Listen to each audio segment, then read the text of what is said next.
What's going on there, YouTube, and welcome back to another comic book video. All right, so we are going to continue our coverage over Charles Soule's Daredevil, and we do pick up with another two-part story arc. Now, this two-part story arc continues the idea that the world has truly forgotten that Matt Murdock is Daredevil, and that's really important for this story arc because it does focus on one of his friendships with another superhero, and that superhero is very close to him, and that would be Spider-Man. Now, when it comes to this story arc, it actually takes place in another country.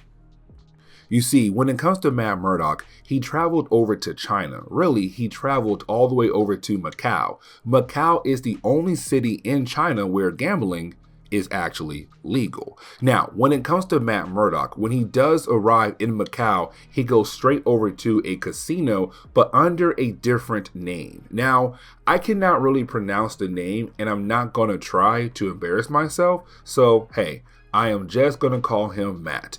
Either way, when it comes to Matt Murdock, you have Matt being part of a poker tournament.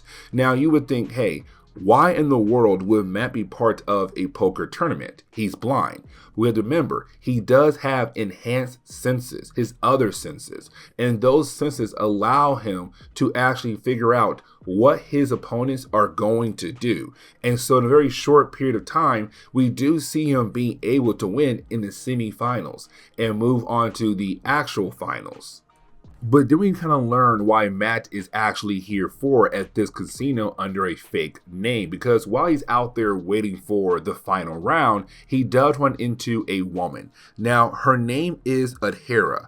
And when it comes to Adhera, she does tell Matt that she finds him very attractive, one. And two, very, interesting how a blind man is able to win a tournament. Actually, she has no idea he is blind. But when it comes to Adhera, she kind of wonders how Matt is going to win in the final round because his final opponent is a character known as Apex. Now, here's the thing, because apparently at this casino, Apex has been winning every single tournament. But you have Matt say, yeah, I know how he wins, because he is a psychic. Now, for Adhera, she's kind of like, wait a second, if you know he's a psychic, then you need to tell the casino because that's against the rules. But you have Matt say, no, because Apex is working for the casino. They want to make sure to keep their money. And how can you do that? By hiring a psychic to read his opponent's mind, to continue to win over and over again, so that they cannot lose their money. But also, the owners of this casino is part of the triad. Now, we already know when it comes to the Chinese triad, they're a very big criminal organization. When it comes to Matt Murdock, though, he does have two goals when it comes to the Chinese triad. One, he wants to take them down.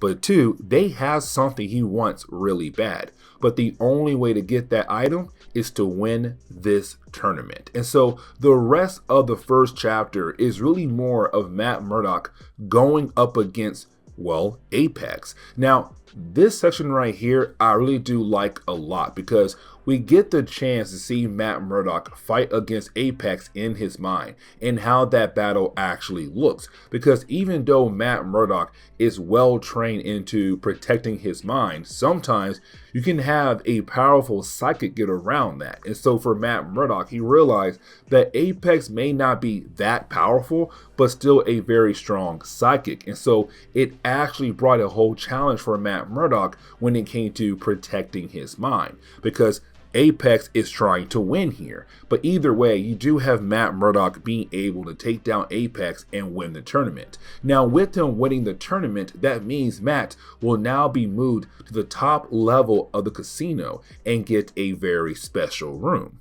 Now, once you have Matt get into his room, you do have Matt Murdock tell us, the readers, that even though it was so far a successful mission, unfortunately, he is unable to take the money home with him. Because remember, Matt Murdock came to this casino under a different name. And so, unfortunately, for Matt Murdock, that money gotta stay here inside the casino. Now, you do have Matt Murdock change into his Daredevil outfit. He goes to the rooftop and he is confronted by Spider-Man.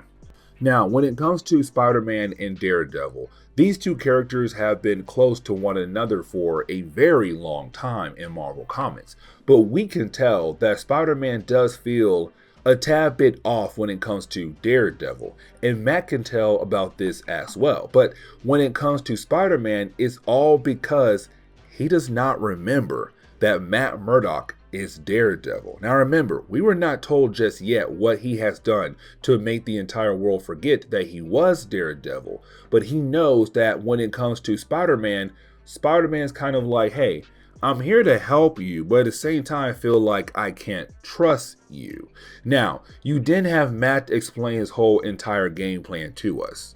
And when it comes to Matt Murdock, he says, listen, at this casino, as we know, the Chinese triad works out of it. They work on the top level. Now, here's the thing. The top level is heavily protected. And so, unfortunately, you are not allowed to take an elevator up to the top level. Because if you do, if you're not on that VIP list, they are going to shoot you down. Now you say, okay, why not go through the windows? Because the windows are also protected as well. And so you have Matt say, that is why I had to win that poker tournament, because all winners are moved to the top level. But there is a room we got to break into to retrieve a very important item. And so you have Matt and Peter go through with that game plan right there. Now, while fighting against the Chinese triads, one of them is able to get away with a briefcase that Matt Murdock wants so badly and goes into an elevator that leads straight up to the roof. Now, once you have that guy get to the roof, he gets onto a helicopter and they're able to fly away. Now, for Matt Murdock, this seems to be a failure, but you have Peter tell Matt, no, it's not a failure. Yes, he got away on a helicopter, but I put a spider tracer on him, so I am able to figure out where he is going. We can find them and actually stop them. And so once you do have our heroes being able to locate the briefcase, you then have our heroes once again go up against the Chinese triad. Now, you do have Spider-Man being able to grab the briefcase, and you have Matt say, go ahead and leave and I'll take care of these guys. But this is going to lead into another problem for Matt Murdock for this mission, because once he does meet back up with Spider-Man, you have Peter tell Daredevil, hey, I am not going to give you this briefcase at all. Now for Matt, he's kind of wondering why, but it's Peter saying, because I feel weird about you. Like, I feel like I don't know who you are anymore, which actually is true. Spider-Man has no idea that Matt Murdock is Daredevil. Now you have Matt try his best to get the briefcase away from Spider-Man, but Peter is able to dodge all the different attacks and also keep the briefcase safe away from Daredevil.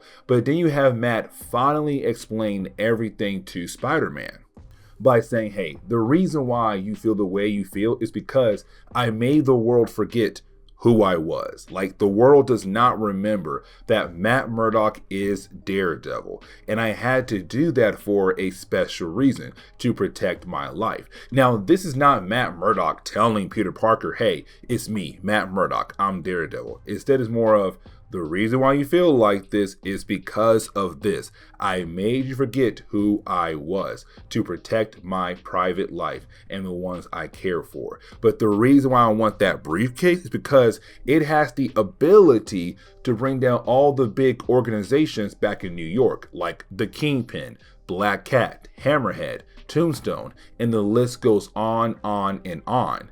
And so after hearing those words, you have Spider-Man give the briefcase over to Matt Murdock. But we're left to wonder, does Peter actually trust Daredevil? Or it's kind of like, okay, you know what? I'll give it to you this time, but I'm going to keep a close eye on you because I still don't believe who you are. But either way, the story ends on that note right there. And so we are going to end today's comic book video. So please leave me a like down below and subscribe. But guys, see y'all next time. Later.